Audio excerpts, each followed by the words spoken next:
kaum muslimin dimanapun berada. Hijaunya dunia ini adalah bentuk dari salah satu yang ditakutkan oleh Rasul Shallallahu Alaihi Wasallam kepada umatnya. Perhiasan segala bentuk gemerlap dunia ini akan menggoda umatnya Rasul Shallallahu Alaihi Wasallam.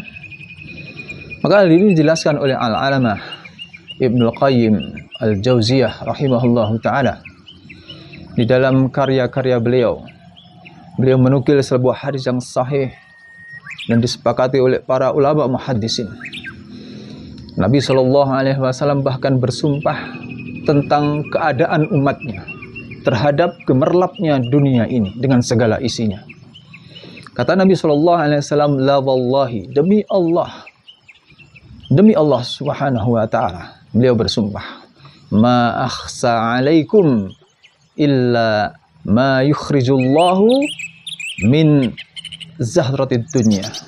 Kata Nabi Shallallahu Alaihi Wasallam, sungguh tidak ada yang aku khawatirkan dari umatku ini, melainkan apa yang Allah keluarkan, Allah yang berikan kepada kalian berupa zahratid dunya, berupa hijaunya dunia ini, gemerlapnya, dan segala bentuk perhiasan yang ada di dunia ini yang bersifat tentu melalaikan manusia dengan berbagai yang ada di dunia ini. Kaum muslimin dimanapun berada. Maka ada salah seorang sahabat bertanya, ya Rasulullah, apakah kebaikan seperti ini bisa menimbulkan keburukan? Kemudian ditanya lagi oleh Rasulullah SAW, apa yang kau tanyakan? Kemudian sahabat ini mengulangi pertanyaannya, ya Rasulullah, apakah kebaikan bisa menumbuhkan atau memunculkan keburukan?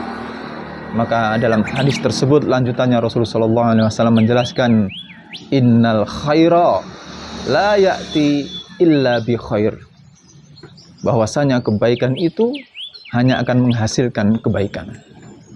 Kemudian beliau mengisahkan, menceritakan tentang ada hewan yang gemerlap dengan hijaunya tumbuh-tumbuhan, makanan yang ada di depannya dimakan habis karena kekenyangan oleh hewan tersebut. Kemudian hewan tersebut setelah kenyang, dia akan berjemur, memandang matahari, berjemur di bawah matahari tersebut. Kemudian dengan berjemur tersebut, dia setelah itu akan mengeluarkan kotoran dari apa yang dimakan.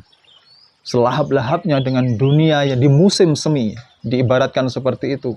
Banyak pohon-pohon hijau menggoda binatang ini, hewan ini, kemudian dimakan kenyang, kemudian berjemur dan mengeluarkan kotoran tersebut. Maka di ujung hadis tersebut Rasulullah SAW menjelaskan, faman akhadha malan bihaqqihi yubarik lahu fihi.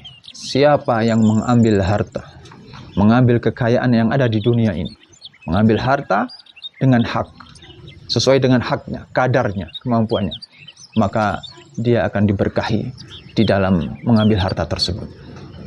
Kata Nabi SAW selanjutnya, faman akhadha bi ghairi haqqin, siapa yang mengambil harta, man akhadha malan bi ghairi haqqin, siapa yang mengambil harta tanpa hak, berlebih-lebihan dalam arti tidak sesuai kadarnya, famathaluhu kamathali alladhi ya'kulu la yasba', maka dia bagaikan permisalan bahwasanya seseorang yang memakan tidak pernah kenyang ketika melihat hijaunya dunia ini.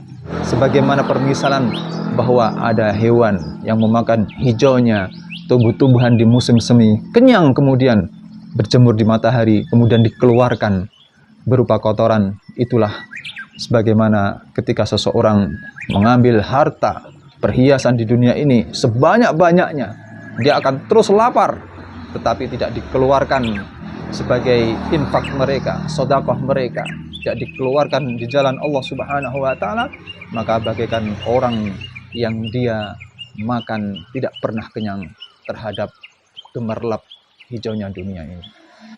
Semoga ada guna dan manfaatnya. Wallahu ta'ala a'lam bissawab. Wassallallahu ala sayyidina Muhammadin wa alihi wa sahbihi ajma'in. Barakallahu fikum.